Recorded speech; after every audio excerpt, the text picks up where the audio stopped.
The house was quiet that morning, too quiet for a place that had once echoed with a child's laughter. I stood near the doorway, watching my son fold his clothes carefully into a single suitcase. Each fold felt like a thread being pulled from my heart. Arav was leaving, not just the house, but the life we had survived together. I raised him alone after his father died in a factory accident. Arav was only 7 then, too young to understand why his father never returned home. That night, he slept holding my sari, whispering, "Ma, don't leave me."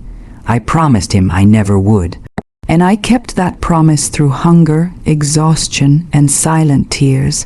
Life was never kind to us, but it made us strong. During the day, I worked as a cleaner in offices, my hands rough from chemicals and cold water. At night, I stitched clothes under a dim bulb until my eyes burned. Every coin I saved had a purpose: Arav's education. This house, small but sturdy, was built slowly over years of sacrifice. Each brick carried my prayers, each wall my hope. Arav grew into a bright, gentle boy. He studied under streetlights when the electricity failed and never complained when dinner was only rice and salt. One evening he came home holding a letter with trembling hands. It was a scholarship offer from a foreign university.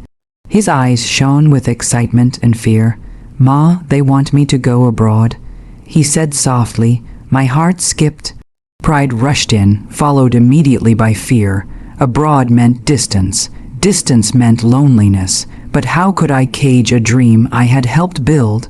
I smiled and nodded. "You must go," I said, even though my chest felt hollow. The days before his departure passed too quickly. Relatives who had barely spoken to us suddenly appeared, offering advice, smiles, and concern. My brother and his wife visited often, insisting they would look after the house. "You're alone, sister," my sister-in-law said sweetly. "What if something happens while he's away? Let us handle things." I hesitated, but trust came easily to a tired heart. Family, after all, was all I had. The morning Arav left, I cooked his favorite food and packed home, made sweets. I pressed the packet into his hands at the airport. "Eat when you miss me," I said, holding back tears.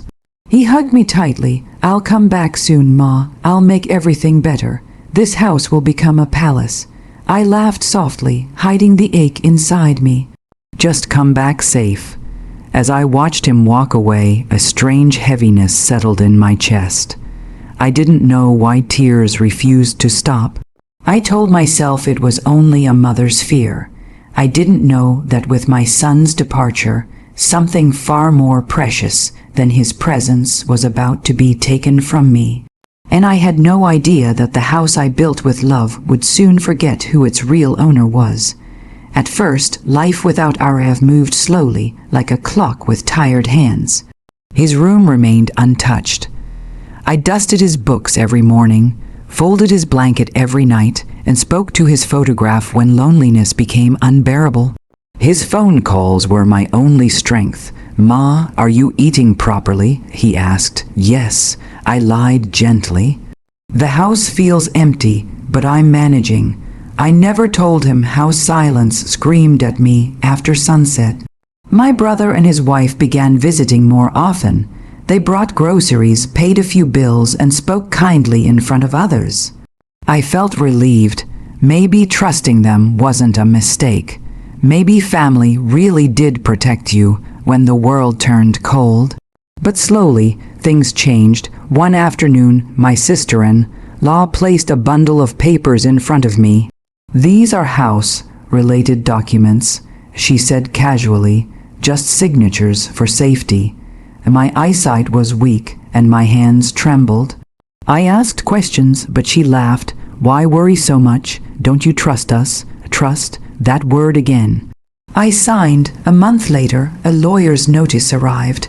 I didn't understand the words, but the meaning crushed me. The house no longer belonged to me. My name had vanished from the papers like it had never existed. I confronted my brother. He couldn't meet my eyes. "It's temporary," he muttered. We just secured things. Don't create drama. A drama. The very next week, my sister-in-law moved into the master bedroom. My belongings were shifted to a small storeroom near the kitchen. That night, I slept on the floor for the first time in my own house, staring at the ceiling I had once proudly painted. Soon, instructions replaced conversations. Clean properly. Cook on time. Don't sit idle. I told myself it was temporary. I told myself Arav would return soon. But humiliation doesn't arrive all at once. It drips slowly like poison. They stopped giving me money. I was told I could stay only if I worked. I washed their clothes, scrubbed bathrooms, and served food in silence. Guests were told I was a distant relative who worked as help. I lowered my eyes and swallowed my dignity whole. Every night my body ached, but my heart hurt more. I locked myself in the storeroom and cried into my sari so no one would hear. When Arav called, I forced cheer into my voice. I'm fine, Beta, don't worry about me. I couldn't shatter his dreams with my pain. Years passed like this. Festivals came and went. I cooked sweets I was not allowed to eat. I watched strangers celebrate in the house built with my sacrifices. Sometimes I caught my reflection in the mirror. Older, thinner, invisible. One evening, while washing dishes, I overheard my sister-in-law say, "Why hasn't that boy returned yet? What if he asks questions?" Fear clenched my chest. I prayed every night, not for revenge, not for punishment, but for truth. I prayed my son would come back strong enough to face what I no longer could. I didn't know how long I could survive like this, but deep inside me, beneath years of silence and suffering, hope still lived, because a mother's faith never truly dies, and somewhere far away, my son was coming home. The day my son returned began like any other, quiet, exhausting, and colorless. I woke before sunrise, swept the courtyard, and boiled water for tea. My hands moved on their own, trained by years of obedience. I didn't know that fate was walking toward the front door. Late in the afternoon, I was scrubbing the marble floor of the living room when the gate creaked open. I didn't look up. Visitors came often, and I had learned to make myself invisible. Footsteps echoed inside, confident, unfamiliar. "Hello," a male voice called. My sister-in-law rushed out, her tone instantly sweet. "Yes, how can I help you?" "I'm looking for Mrs. Shantadivi," the voice said. My heart skipped. That name hadn't been spoken with respect in years. "She doesn't live here anymore." My sister-in-law replied quickly. "I'm the owner. That woman is just our maid." I felt the world tilt. Slowly, I raised my head. Standing near the doorway was Arav. For a moment, neither of us moved. He looked older, broader shoulders, sharper eyes, but the way his gaze searched the room was the same little boy looking for his mother after school. "Ma," he whispered. The bucket slipped from my hands, water spilling across the floor. My legs trembled as I stood, unable to speak. Years of pain crashed into that single moment. He rushed forward, grabbing my hands. "What is this? Why are you dressed like this? Why are you on the floor?" I tried to smile, but it broke into sobs. "Beta, you came back," was all I could manage. My sister-in-law laughed nervously. "Oh, there's a misunderstanding. She insists on working. Old habits, you know." Arav turned to her slowly. Something dark flickered in his eyes. "Where is her room?" he asked. "Silence. Answer me." I shook my head, but it was too late. He followed me to the storeroom. When he saw the thin mattress, the single trunk, the cracked mirror, his fists clenched.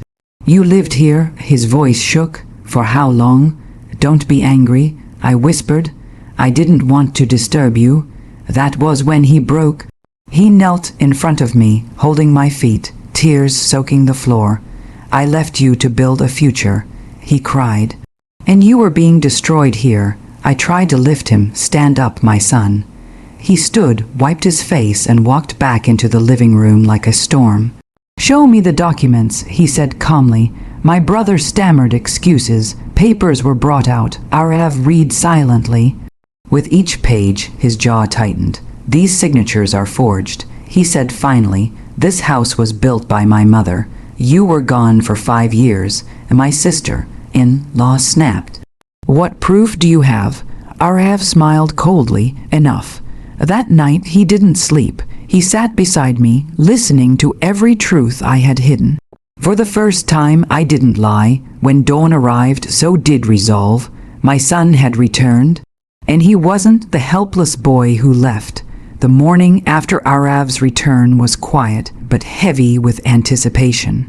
I stayed in the storeroom, afraid to believe that the nightmare was finally ending. Arav had asked for all the documents, and he had read them silently, like a storm contained in a single room. I could hear his calm breathing, but there was a steel in it that warned everyone in the house justice was coming. By mid-morning, a car pulled up in front of the house. Arav returned, followed by men in suits, lawyers, accountants, people who spoke in precise tones, carrying evidence that could not be argued away. My sister-in-law tried to block the doorway, her face pale and tight. My brother shifted nervously, avoiding my son's gaze. Arav stood tall. He didn't shout, he didn't yell. He simply looked at them with the same intensity he had as a boy when he wanted something with all his heart. "Forged signatures, illegal transfer, stolen accounts," he said calmly. "Every action you took has consequences." I could see the panic in their eyes. They had thought my son would never return. They had thought their lies would last forever. They had not counted on the strength of love. The lawyers presented the case clearly and methodically. The house, the accounts, everything that had been taken from me was returned. My brother and his wife tried to argue, but every lie, every manipulation was met with evidence they could not escape. Then Arav did something I will never forget. He turned to them, and instead of anger, he spoke with quiet dignity. "You made my mother live like a servant in her own house. You humiliated her, made her invisible, and betrayed her trust. Now you will correct what you have done." They were forced to apologize publicly. Neighbors, relatives, even strangers who had come for the chaos watched. Their faces, once proud and cruel, were now flushed with shame. Every lie they had told was exposed. Every action that had caused me pain was now visible to the world. And then, without a word of vengeance, Arav instructed them to leave. Not with threats, not with shouting, but with the dignity of someone who knows true strength. They left quietly, broken, while my son turned to me. I stood there trembling. My hands shook as he took my own in his. "Ma, this house was always yours," he said softly. "Every brick, every corner, every memory, it belongs to you. You have suffered enough. You will never live like that again."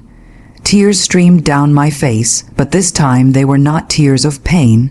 They were tears of relief, of joy, of validation. My son had returned, not just to see me, but to restore everything that had been taken from us. From that day forward, I never lifted a broom again. Arav insisted I rest, eat well, and reclaim the life I had built. Sometimes he would smile and say, "Ma, you worked for a lifetime. Now it's my turn to serve you." And so, the house that had once been a place of betrayal and humiliation became a sanctuary of love, respect, and justice. I learned that revenge does not always need cruelty. It can be quiet, powerful, and wrapped in love. My son had returned not just as a man of success, but as a guardian of my dignity. Finally, I could sit in the sun, look at the garden we had planted together, and know that all the suffering, all the tears had led to this moment, where justice, love, and family were restored.